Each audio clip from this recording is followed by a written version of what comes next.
നമുക്ക് ഇന്നൊരു കപ്പയ്ക്ക വെച്ചൊരു ഇറച്ചിക്കറി ഉണ്ടാക്കാം. ഇറച്ചിക്കറി വെക്കുന്നോണം കപ്പയ്ക്ക വെച്ച് ഉണ്ടാക്കാം. ഒരു പാൻ വെച്ചു.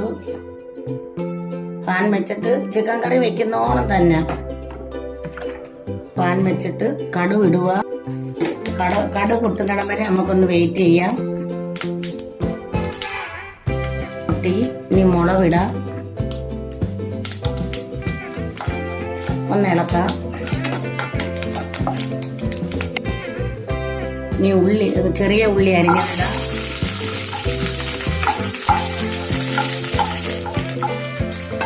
ഉള്ളി, ഇഞ്ചി വെളുത്തുള്ളി കൂടെ ചതച്ചത് ശകലം, പിന്നെ ചെറിയ ഉള്ളി ഇട്ടു, വെളുത്തുള്ളി ഇട്ടു, തേങ്ങ ഇട്ടു, തേങ്ങ അരിഞ്ഞതാണ്, തേങ്ങ ഇട്ടു, പച്ചമുളക് ഇട്ട് ഒന്നിളക്കാം.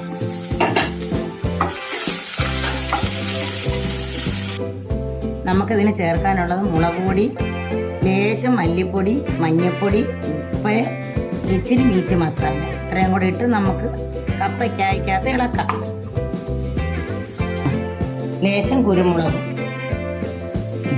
മുളക് പൊടിയും എല്ലാം ഈ കപ്പയ്ക്കകത്ത് ഇളക്കി റെഡിയാക്കി വെച്ചിട്ടുണ്ട്. മുളക് പൊടി എല്ലാം ഇട്ട് ഇത് ഇളക്കി വെച്ച് നമുക്ക് മാറ്റി വയ്ക്കാം. നമുക്കിനി ലേശം കരിവേപ്പില, മല്ലിയില ഇട്ട് ഈ ഉള്ളി വരട്ടിനകത്തോട്ടിട്ട് ഒന്ന് ഇളക്കാം.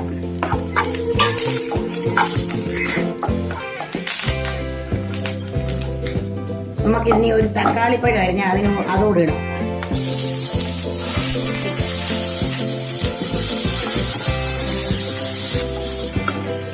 നമ്മൾ ഈ ഇറച്ചി ചിക്കനൊക്കെ കറി വെക്കുന്നോണമുള്ള രീതിയിലാണ് വെക്കുന്നത്. നല്ലതായത് കഴിക്കാൻ. നമുക്ക് ഈ കപ്പയ്ക്ക എല്ലാം ചേർത്ത് വെച്ചില്ലയോ, അതിടാം. അതിട്ട് ഇളക്കാം. നമ്മളിത് വെള്ളം നമ്മൾ ഒഴിച്ചല്ല ഇത് വെക്കുന്നത്. നമ്മളിപ്പോ ഒരു തേങ്ങയൊന്നും ചതച്ചിടുന്നില്ലല്ലോ. അന്നേരം നമ്മളൊരു ലേശം തേങ്ങാപ്പാൽ ഒഴിച്ച് ഒന്ന് വേവിക്കുക. എന്നിട്ട് ഇതെല്ലാം കൂടെ ഇളക്കി അടച്ചു വെച്ച് നമുക്ക് വേവിക്കാം. നമ്മുടെ കപ്പയ്ക്ക ഇറച്ചിക്കറി റെഡി ആയോ നോക്കാം. നല്ല സെറ്റായിട്ട് ഇരിക്കുവാണ്, നല്ലോണം റെഡി ആയിട്ടുണ്ട്.